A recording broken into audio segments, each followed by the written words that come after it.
often.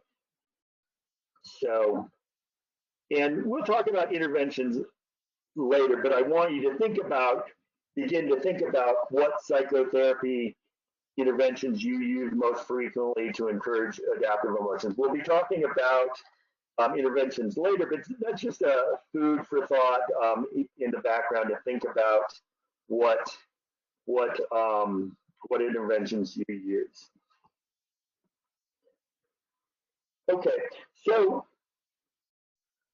we're going to be going back and forth in this workshop talking about conceptualization and intervention, and these are related, but I want to make a little bit of a distinction. So conceptualization involves using psychological theories to think about clients' problems and how we might help them.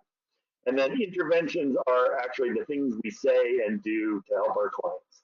So we'll be talking about how to conceptualize empathic conjecture. You know, when I listened to you, I was feeling sad, or when I was listening to you, it made me mad. Do you think there's some of that? So those are all good examples of ways to access more adaptive emotions. And again, look at the language. It's not transforming, it's not changing, it's access to more adaptive emotions. Correct. And if you could just go back to that slide there. One more forward there. Yeah. So the accessing needs and goals, I think that's worth exploring just for a moment here. One of the ways that I'll sometimes talk with patients about, why do we have emotion, is that we're always assessing the situation according to our needs and goals. So you can kind of think of it as being a Venn diagram. What is the ideal? What are you looking for versus what is the actual? And if there's a large overlap, one's emotional responses to day-to-day experiences. And trauma can profoundly change or reinforce one's feelings in the process of emotional processing. So obviously trauma makes us fearful of things that may not be dangerous. Ed talked about how lots of combat veterans are transformed their, suppress some of their fear, but it comes out as anger.